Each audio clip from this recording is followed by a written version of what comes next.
19 শতাংশ জমি purple king জাতের বেগুন চাষের জন্য প্রস্তুত করা হচ্ছে। প্রথম ধাপে 2টা চাষ দিয়ে পর্যাপ্ত পরিমাণ জৈব সার প্রয়োগ করা হয়েছে।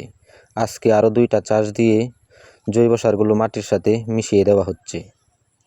পরবর্তী সময়ে চারা রোপণের 4-5 দিন আগে মাটির অনুপাত অনুযায়ী রাসায়নিক সার প্রয়োগ করে আরও একটা চাষ দেওয়া হবে। অর্থাৎ 5টা চাষ সম্পূর্ণ হয়ে গেলে চারা রোপণ করা হবে সম্পূর্ণ মালচিং পদ্ধতিতে।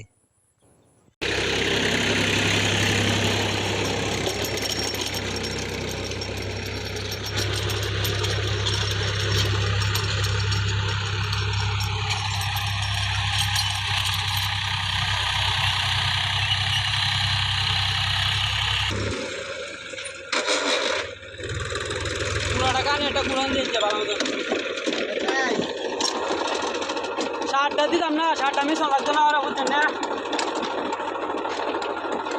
ভাই।